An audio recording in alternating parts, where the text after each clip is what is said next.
Hello everybody and welcome to the Johnny Massacre Show. On today's Johnny Massacre Show we talk about Terminator Dark Fate movie and also the Joker movie. A little bit late in seeing them, but living in Japan, movies come out ridiculously late here because the Japanese translators are absolutely retarded. We also have a wealth of social justice bullshit to wade through.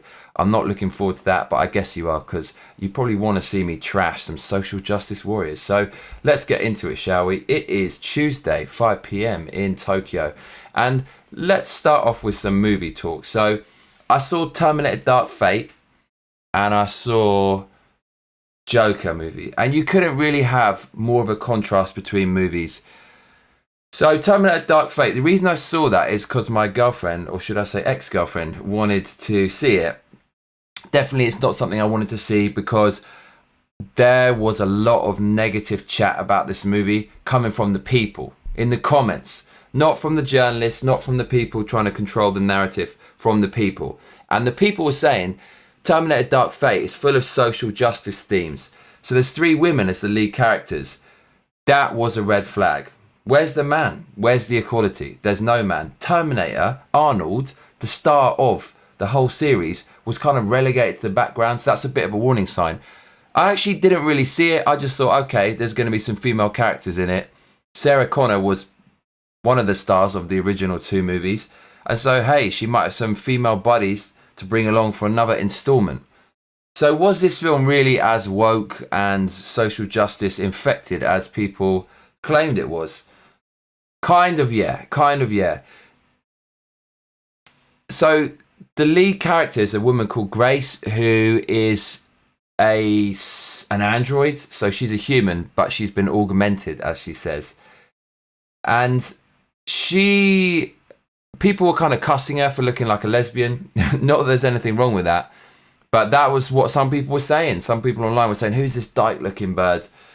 And I didn't really see it. You know, she's got a short haircut, but she looked like a fine female character to me. Some people said she looks a bit like a man. That is a trend of social justice movies, you know, having a female character that looks like a man. I don't understand that, because if you want to have more women in empowering roles, why are you trying to turn the women into men? Don't you want to embellish their feminism? But I guess what feminism really means, which is being like a woman, being all sultry and elegant and female and whatnot, that's a sign of weakness in the eyes of the mainstream media. So hypocritically, they just want to turn women into men. So some people were arguing that's what this main character's like. Yeah, you could argue that. She just pitched up and she was fucking amazing, doing backflips and all kinds of shit, throwing these steel girders through the new antagonist's face and whatnot. Meh, you know, who the fuck is this person? She's not really that interesting a character. The original movie, Kyle Reese, the protagonist, who's protecting Sarah Connor from the Terminator, there's not a shitload of explanation for him. Probably the same amount of explanation. But I think the reason why Kyle Reese works is because the movie's much better overall. And because it's realistic. You're going to have a man saving a woman's ass. When the shit hits the fan, men are going to save the woman's ass. Look, my ex-girlfriend, she always has a stalker. She's hot. You know, there's always men after her. Who's going to sort that shit out? She can't sort that shit out. Some massive guy comes up to her and is all funny with her and shit, some stalker. I'm the one who's going to go have to crack some skull. She can't do it. And so movies have to be relatable. Even science fiction movies, there have to be things in it that help you suspend your disbelief. And those science fiction movies achieve that by, underneath all the special effects, aliens, robots and what have you, is a relatable premise. It's a guy protecting a girl. And that's what made Terminator great. So to reverse it just for some weird social experiment is going to lead to predictably eye-rolling results, boring political stuff. Don't mix politics and movies. But she's not the most political character. The most political one is the Mexican character. Now, there's loads of Mexican themes in this, which is hot on the social justice radar. The social justice radar's pinging when anything about Mexico comes into it. So there's large parts of this movie, everyone's chatting in Mexican, and it's because I think the creators of the movie feel sorry for all the people on the border who are trapped by ICE agents. Now, some of those people are criminals. There's people who fly over from Africa to try to get into America. So don't tell me that they need to all come over the border. Mexico is a really fucked up place. It's a lawless place, and the police are under the thumbs of the gangsters. But still, it's hardly like living in the Democratic Republic of Congo, where you're going to get murdered by some militia without fucking doubt if you go wandering around. I think in Mexico, if you stay in the nice places, you'll be all right. But let's be honest, the people who are trying to cross the Mexico border, a lot of them, it's a shitty deal. They want to get over there, but you can't just let people in. You can't just let people flood over your border. I live in Japan. They don't even give me a permanent fucking visa, mate. I'm university educated, motherfucker. I put so much of my tax dollars into, or tax yen into this country, and I still can't get a visa. And some cunt can just like roll over a border in the US and get citizenship and then get the benefits of all the taxpayers. It doesn't make sense, but this is the ideological talking point, or one of many ideological talking points on the left at the moment. And so the movie promotes the whole Mexican thing. There's a scene in the movie, I'll get to the bird in a minute, the Mexican bird. There's a scene where they're on the Mexico border and they have to cross the border. And probably the only reason why that's in the movie is because they want to make some social commentary. Why is it that people on the left, when they put this social commentary in movies, it's so useless? What is their intention? They want to see someone trapped in the Mexico border and some hero smashes out and crosses the border, and the people in the audience go, wow, Mexicans are really nice. I'm going to vote for a left-wing president who lets all the Mexicans in. Do you think people are really that stupid? I guess it's kind of subtle indoctrination. The more people see of it, the more likely they are to vote for a left-wing president who supports that kind of stuff in order to gain the votes of the minorities in America. Because look, in America, the white vote has voted for Republicans, right-wingers, all the way from the 60s to the present day. Since the 60s until now, white people have never, ever, ever voted majority Democrat. They've voted majority Republican. And so people on the left are going to try to appeal to minorities just because they want their votes. They don't give a fuck about minorities. These people living in ivory towers, eating fucking caviar and like drinking champers. You think they give a shit about minorities? Anyways, they pretend to get your votes. And that's what they try to do in this movie. They try to indoctrinate you with their ideological talking points that fuel their narrative. And so the Mexican woman in it, it turns out she is the new John Connor. She's the new Sarah Connor. So Sarah Connor in the original movie, as I'm sure you know, was going to give birth to John Connor, a man who would lead the resistance and destroy the Terminator. So the Terminator, Skynet, the mother brain of the Terminator, sends a Terminator back to kill her before the resistance leader can be born. Now, in this movie, from near the beginning, it's established that this woman is going to give birth to the next future resistance leader. And they say that in order to cue up a twist later in the movie where they go, actually, she's not going to give birth to the future resistance leader. She is the future resistance leader. Wow, this 4'11", tiny, dainty, curvy, untoned woman is going to lead the resistance against Terminators in the future. Look at every single war that's been fought. Men won the wars because men are much stronger than women, and men have the mentality to go out and kill. We're hunter-gatherers, motherfucker. And so if they want to make the movie realistic, they would have made it like the first one, where a man is going to lead the resistance. And so these basic things about gender, which they try to gloss over for their weird utopian progressive themes, just makes the movie unrelatable to the extreme. So much woke shit in there. Another thing I just want to cuss about the movie that's not about social justice. So in the first 5 minutes or 2 minutes, they kill off John Connor from the original movie. I hate films that do this. Take a classic film, Star Wars, and then make a sequel some years later and just kill off all the original characters or kill the storyline of the original. That's like taking the Mona Lisa and just painting over it with your shitty painting. What are you guys doing? So kill off John Connor. The legacy of Terminator is that John Connor basically is going to save the day. And he's a great character. He's an integral part of the film. But now that doesn't even count. Everything John went through, surviving all these mad Terminator assassination attempts, doesn't mean anything because we've got a new film now, a much worse film that we're going to edit the whole legacy of Terminator based off of. That is the only reason this new film exists in the first place. It's just cannibalizing itself and destroying its own legacy. Awful. So they kill off John Connor. And then Skynet never exists, apparently, because it's already been killed at the end of the second movie, when they kill the T-1000 or whatever and John Connor survives. But there was a Terminator still roaming around that Skynet sent back that actually completed its mission and killed him. So there's no Skynet. But now there's something new called Legion. So Terminators were never created because Skynet was never created.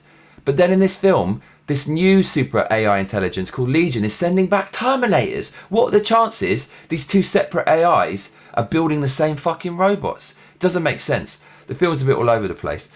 Arnold, a lot of people said a woke moment in the film is Arnold is emasculated. You always take the man and turn him into a bitch. You could make that argument. Look at Han Solo in Star Wars. He's a grumpy old twat who gets chucked off a bridge by some young upstart. Look at Luke Skywalker. He's a grumpy old twat who just disappears for no fucking reason in the wind. And you're getting these movies where the men are getting emasculated. And Arnold in this movie is selling curtains. He's in the forest selling curtains. The Terminator that kills John Connor in the movie, which is ridiculous because the original movies made you sympathise with the evil Terminator character all the way to the point where Sarah Connor starts to trust him, even though it was out to kill her in the first movie. But now they've just taken all that trust they spent 2 movies building up into a great cinematic moment, threw it out the window and just made the Terminator that she actually accepted at the end of the second movie just kill her son. And that Terminator then, who killed Sarah Connor's son, goes to the forest and starts to find meaning in life by living some weird existence, looking after some family. Again, typical left-wing weird indoctrination where there's like, it's sexless. We're all sexless. There's gender doesn't matter. There's a line where the Terminator says, I don't touch my wife and I don't even hug my kid. I think he hugs the kid, but there's no intimacy in the relationship. They never had sex, basically. So it's like a lot of liberal films now. There's no sex in it because if there's any sex, it means the man is dominant. The man is dominating the woman. And we can't have that on camera because we can't show real life. We have to try to kind of engineer some weird social utopia where everyone's sexless and men can't ever kiss a woman because that's dominant. What kind of weird clown world are we living in? So that's Terminator Dark Fate. Joker. I saw Joker as well on the same day. That's the movie I wanted to see. Joker is an amazing movie. It's one of the bleakest films I've ever seen. It's really unlikable. It's so cold and you don't have a happy feeling at all. And it's very bleak. And I think that's because it seems to be quite an accurate insight into the mind of a serial killer. They go into the Joker's parents, his abusive upbringing. It's tragic and you feel sorry for the Joker. And that's the magic of the movie. You feel conflicted because you see the history of this mad killer and you can have 2 thoughts. One is, well, you know about his history, so you can kind of feel sorry for him even though he's fucked up. Or you can say, well, there's other fucked up people out there with abusive histories who aren't serial killers, so he's just a complete cunt. So the fact that you might even be sympathising with a serial killer is very interesting. The lighting, the cinematography, the shots, it's absolute mastery. And the director, I can't remember his name, but apparently did The Hangover. And if that's true, what an amazing range this guy's got. He's gone from pure ridiculous comedy to serious kind of crime noir thriller. The political side of the movie is very interesting because it's not clear what it is. Unlike the typical left-wing film that tries to spoon feed you, they look, support the Mexicans going over the border, good boy.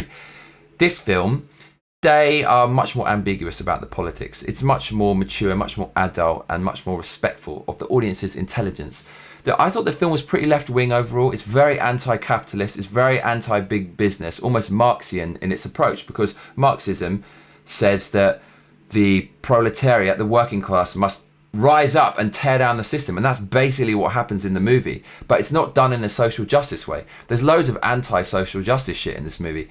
The Joker like strong arms this woman and just kisses her, like almost against her will, but she likes it. And my girlfriend or ex-girlfriend at the time said she really liked that scene because I think women fantasize about that a bit. Some rough guy, like, you know, just kissing him, you know. But in today's culture, any man who would attempt to kiss a woman is instantly branded a rapist. And so I thought that was kind of interesting for women who have that fantasy and for men who have the fantasy of just being brave and like, just come on, go for it. You think she likes you, try for a kiss. If she doesn't like it, you back off. You know, that was in the movie. So that's anti-SJW. And he kills women in the film. That's anti-SJW. So the film doesn't pander to political norms, which makes it worth seeing in my book. So Joker was pretty cool. It doesn't leave any room for a Batman. If a Batman turned up in that film and started kicking ass, it would look ridiculous because it's so grounded in reality.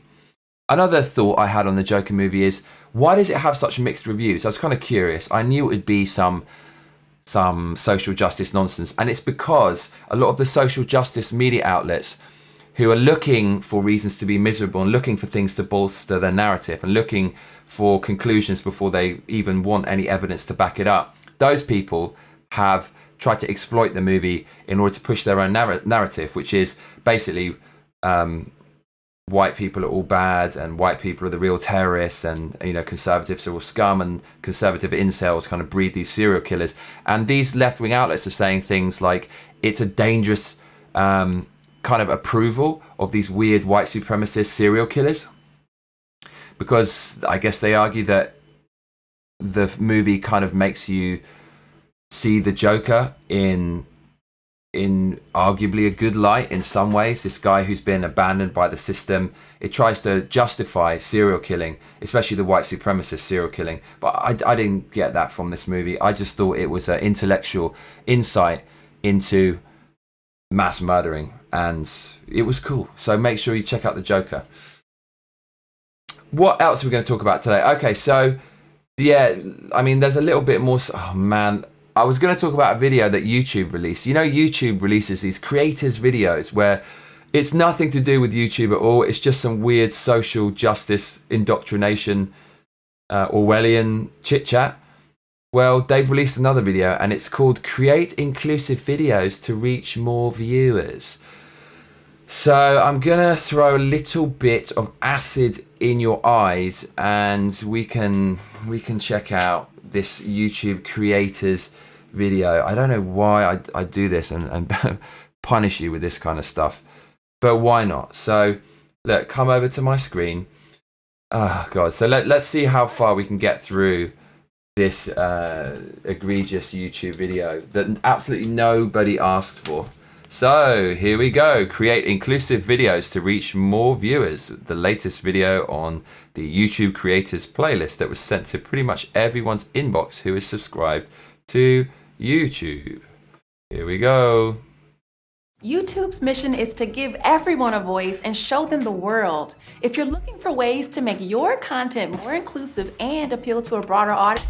Okay, so I love this kind of sneaky indoctrination of their beliefs. So if you're looking for ways to make your videos more inclusive and get more viewers, so they try to sugarcoat it with, we're just trying to get you more viewers, but really what they're talking about is the left-wing narrative of oppressor versus oppressed. Minorities are oppressed by the evil white man. So you've got minorities, you've got gays, you've got trans, and the white people are all fucking them up, and that's really, really bad. So we like to shout this from the rooftops because we look like saviors, we look like good, virtuous people, and then we can garner your votes.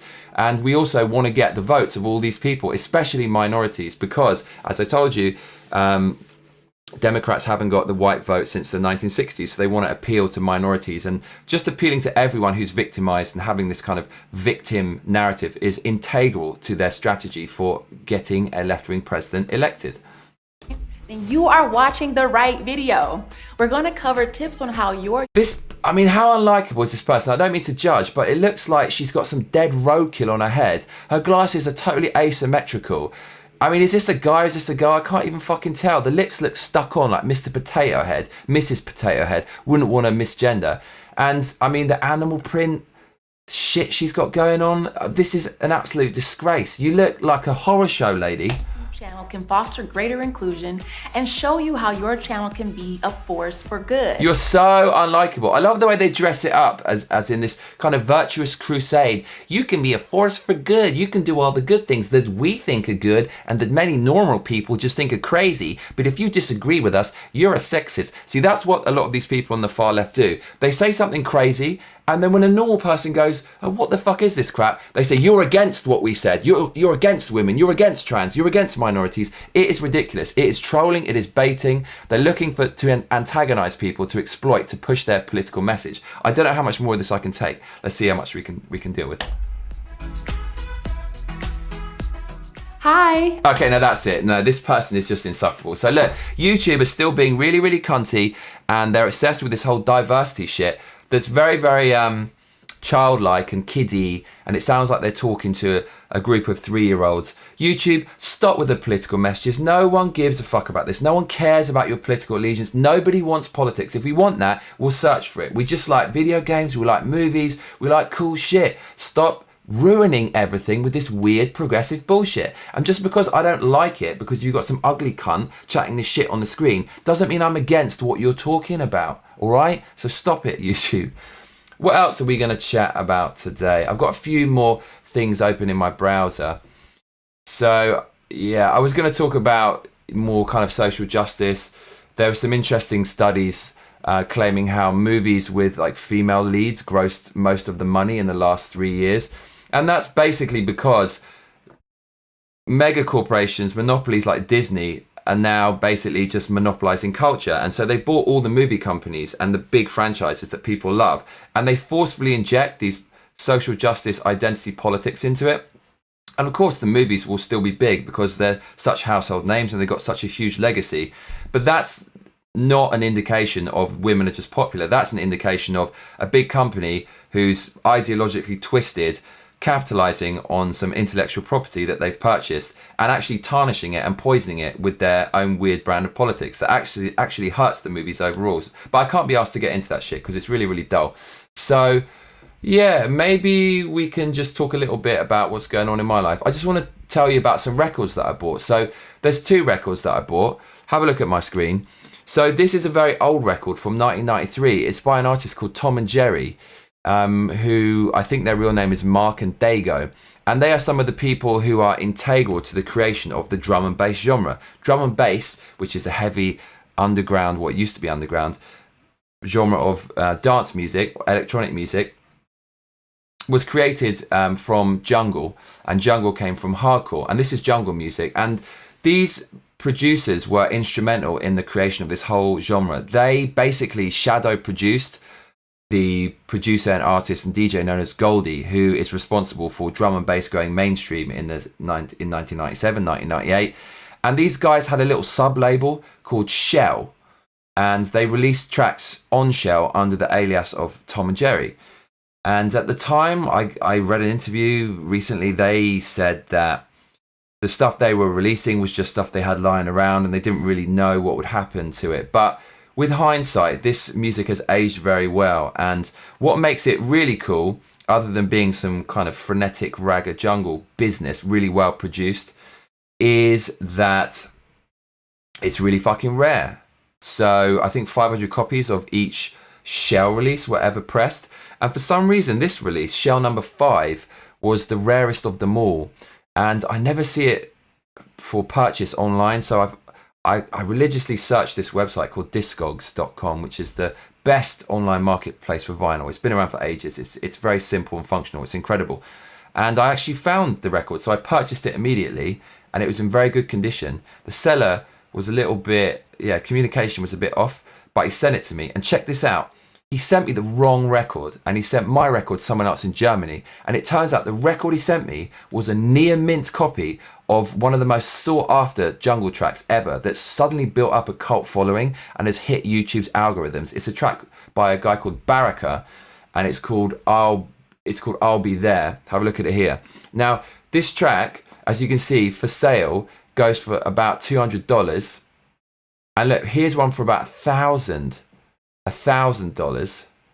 And the seller has rated its condition as close to near mint, and that's why it's so expensive. Now, the one that the guy sent me was basically a near mint copy, so I got sent an $1,000 record by mistake. And I'm not buying the record for the plastic. I'm not sentimental. All I want to do is put it through my sexy mastering equipment and record it to digital in really nice quality. And so, having been sent this near mint record by mistake, I've got a free copy of one of the rarest, most sought after jungle tunes ever made. So I'm sending that back, then I'm getting my record sent over.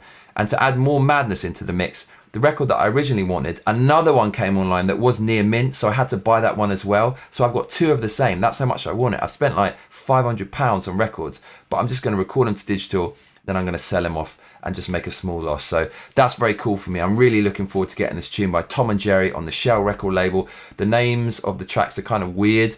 I guess it's kind of indicative of that time where people were taking too many drugs and just went way too introspective. The names of the tracks are Scooby's Dreamin', yes, like Scooby-Doo, the famous cartoon character, Neatly Dealt With, 9 Lives, parenthesis, Mind Out, Tube Mice, and I don't know why I'm doing that. Those are quotation marks. But anyways, you get the idea. Did I put the right stress on the word of parenthesis? I think so. No, parentheses. In parentheses, it's 9 Lives, Mind Out, Tube Mice. I keep making weird hand signs now. I think I'm losing it. It's about time we end the show before I lose my mind. The final track's called Yamming Snacks Like Shaggy. Yamming means eating. It's some weird British slang, so I can't wait to get that. So thanks for tuning in to the Johnny Massacre show. I did have a really awesome outro that I was going to read to you that isn't like all the other YouTubers. You know how they all say the same thing, like and subscribe and all that good stuff? Everyone says that shit. I actually came out with quite a good line, but I can't remember what it is. So you're probably going to get that next time. But trust me, it was amazing. So yeah, please do like and subscribe and all that shit, because that's what all those other cunts tell you to do. Make sure to hit the bell icon on YouTube if you want to be notified as soon as my videos drop. Thanks for watching, listening, and I shall see you on the next one.